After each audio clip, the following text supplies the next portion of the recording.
Hello guys, good afternoon. So, karon guys mag-unbox ta. So, ang sulod ani guys is sa nindot nga chain mount guys.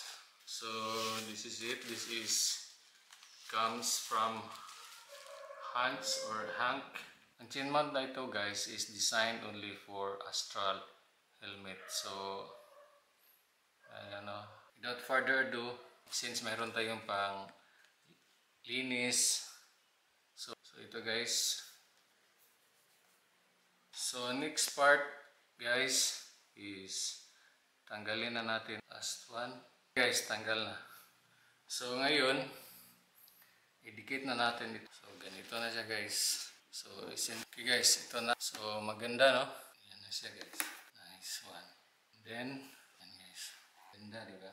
So the price guys for 600 pesos. So yan na siya guys. So the next thing guys is, so mayroon tayong GP1 na Bluetooth headset.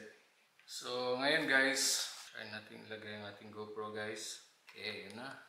Okay guys. Ganda no? Okay. So ito na ang setup natin guys sa ating Geely Astral Freeway. Nice. Feel it. So, nice one.